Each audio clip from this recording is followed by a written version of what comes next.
Lautan di muka bumi ini andai kata dijadikan tinta untuk menulis keutamaan orang yang bersalawat kepada Rasulullah, untuk menulis orang-orang yang berzikir kepada Allah, untuk menulis keutamaan orang-orang yang menuntut ilmu, duduk bersama orang saleh, duduk untuk mengingat Allah Subhanahu wa ta'ala, maka tinta yang banyaknya sebanyak lautan yang ada di muka bumi ini belum tentu cukup untuk menulis keutamaan-keutamaan tersebut.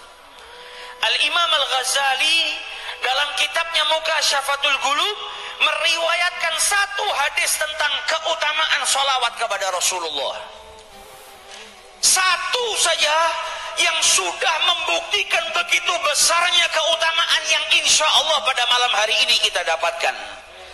Kata Imam Al-Ghazali, Rasulullah Sallallahu Alaihi Wasallam bersabda, ada satu malaikat yang diciptakan sama Allah yang besarnya luar biasa. Malaikat niku kathah. Disabdakan oleh Nabi, di langitnya Allah itu tidak ada satu jengkal pun, tidak ada satu kilan pun, terkecuali di situ terdapat malaikat Allah yang beribadah menyembah Allah Subhanahu wa ta'ala. Nah, dari sekian banyak para malaikat, ada satu malaikat yang luar biasa besarnya. Dikatakan oleh Nabi Muhammad, malaikat yang besar niku kepalanya menembus langit Allah yang ketujuh, kakinya menembus bumi Allah yang ketujuh. Berarti malaikat ini besarnya melebihi daripada bumi. Malaikat yang besar tadi memiliki dua sayap. Sayap yang kanan panjangnya sampai ke paling baratnya dunia. Sayap yang kiri panjangnya sampai ke paling timurnya dunia. Di kedua sayap malaikat tadi terdapat bulu. Bulunya sebanyak makhluk Allah yang ada di muka bumi ini. Berapa banyaknya kita sudah tidak tahu. Makhluk Allah berarti manusia, jin, hewan, syaitan, tumbuh-tumbuhan, itu semua makhluknya Allah. Kapan ada makhluknya Allah? Mulai dari dunia diciptakan sampai yaumil qiyamah. Berapa banyak jumlahnya tidak terhitung. Itu malaikat cuma satu, punya dua sayap. Di sayapnya terdapat bulu. Banyaknya bulunya atau jumlah daripada bulunya itu sebanyak makhluk Allah yang Allah ciptakan. Kata Nabi Muhammad, kalau ada satu orang yang bersolawat kepadaku, maka ini malaikat diperintahkan oleh Allah untuk menceburkan dirinya ke dalam sungai yang terbuat dari cahaya, yang letaknya di bawah arasnya Allah. Setelah menceburkan dirinya ke dalam sungai itu, malaikat keluar dari sungai tadi, kemudian mengibaskan kedua sayapnya, dan dari kibasan sayapnya tadi, setiap satu helai bulu meneteskan satu tetes air, yang kemudian menjadi satu malaikat, yang mana malaikat tersebut bersujud di hadapan Allah, tidak mengangkat kepalanya dari sujudnya, bersujud beristighfar kepada Allah, memintakan ampun untuk orang yang bersolawat sampai hari kiamat. Solawat satu kali ada miliaran malaikat yang memohonkan ampun untuk kita semua, bukan satu jam, bukan satu hari, bukan satu bulan, bukan satu tahun, tapi malaikat yang memohonkan ampun kepada Allah untuk kita semua sampai yaumil qiyamah.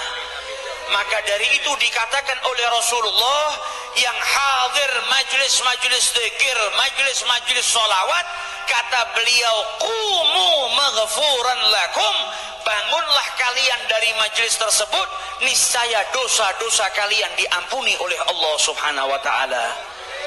Itu baru satu dari keutamaannya sholawat. Belum lagi keutamaannya zikir. Kata Allah, siapa yang mengingatku, aku pasti ingat kepadanya. Lah kalau Allah yang menciptakan kita sudah ingat kepada kita, berarti kita akan ditempatkan di tempat yang paling mulia oleh Allah Subhanahu wa ta'ala. Belum lagi keutamaannya mendengarkan bacaan Al-Quran, belum lagi keutamaannya menuntut ilmu. Yang keluar dari rumahnya menuju majelis ini, setiap satu langkah kakinya dicatat oleh Allah Subhanahu wa ta'ala sebagai perbuatan baik. ada yang meriwayatkan bahwasanya satu langkah seperti 1 tahun beribadah, dan orang yang keluar dari rumahnya menuju ke majelis ilmu niscaya akan dipermudah jalannya oleh Allah Subhanahu wa taala menuju ke dalam surganya Allah Subhanahu wa taala. Kalau nggak hadir majelis sholawatan, lama-lama cinta kita dengan Nabi Muhammad juga luntur. Iman saja bisa berkurang, iman saja bisa hilang, apalagi cinta. Kata Nabi, jadidu imanikum bigauli la ilaha illallah. Perbaharuilah, perkuatlah iman kalian dengan kalimat la ilaha illallah. Ini menunjukkan kalau iman seseorang ini kadang bertambah, kadang berkurang.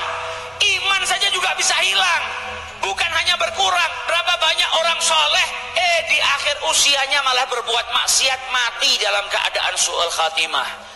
Berapa banyak muslim karena perkara dunia, karena urusan materi, karena urusan cinta, dia tinggalkan agamanya. Kalau iman saja bisa hilang, apalagi cinta. Berapa banyak dulu orang yang cinta kepada Nabi Muhammad, tapi karena jauh dengan sang Nabi, akhirnya cintanya luntur. Ketika sudah luntur, lama-kelamaan hilang. Kalau sudah hilang cintanya kepada Nabi Muhammad, maka tidak ada manfaatnya dia hidup di muka bumi ini. Orang kalau nggak punya cinta sama Nabi Muhammad, bagaimana mungkin cinta sama Allah? Mustahil orang cinta dengan Allah tanpa cinta kepada junjungan Nabi besar Muhammad sallallahu alaihi wasallam. Mustahil orang cinta dengan syariatnya Allah kalau nggak cinta dengan Nabi Muhammad. Kata para ulama, senengo karo sing gowo, mengko awakmu bakal seneng karo sing digowo. Cintailah yang membawa syariat, nanti secara otomatis Anda akan mencintai yang dibawa oleh Nabi besar Muhammad sallallahu alaihi wasallam.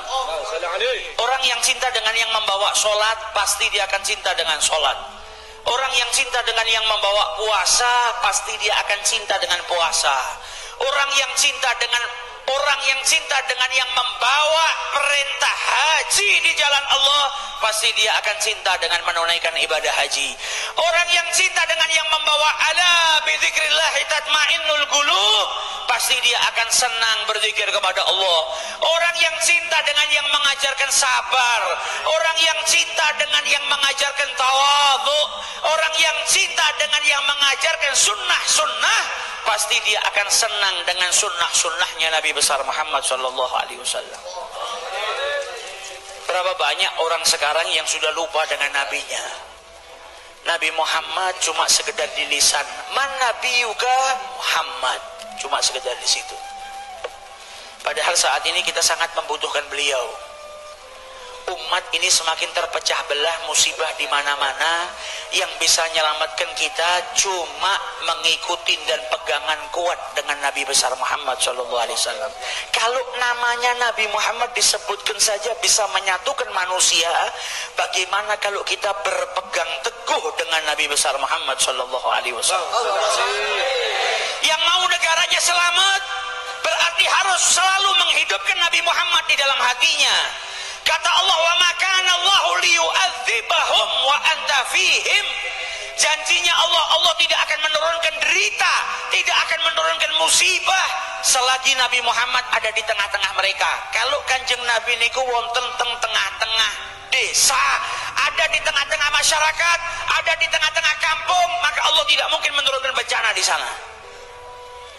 Kata para ulama ahli hikmah, adanya Nabi Muhammad bukan berarti adanya di zaman itu saja ketika beliau hidup, tapi sampai saat ini ketika kita menghidupkan sunnah Nabi, kita cinta kepada beliau, menghidupkan Nabi di hati kita, berarti Nabi Muhammad hidup di tengah-tengah kita. Kalau Nabi hidup di tengah-tengah kita, insya Allah tidak ada bencana yang turun di muka bumi ini. Ya Allah, amin. Jadi kalau kita mau Indonesia ini selamat, gak ada longsor, gak ada gempa, gak ada aliran sesat, gak ada fitnah, gak ada orang-orang yang mau menghancurkan negara ini, perbanyak sholawat, hidupkan Nabi di hati kita, hidupkan Nabi di kampung kita, hidupkan Nabi di kota kita, hidupkan Nabi di pesantren kita, hidupkan Nabi di rumah-rumah kita. Ketika kita menghidupkan Nabi besar Muhammad sallallahu alaihi wasallam, yaitu dengan menghidupkan sunnah beliau, niscaya setiap tempat yang di situ dihidupkan sunnah beliau tidak akan diturunkan bencana oleh Allah Subhanahu wa taala. Amin ya rabbal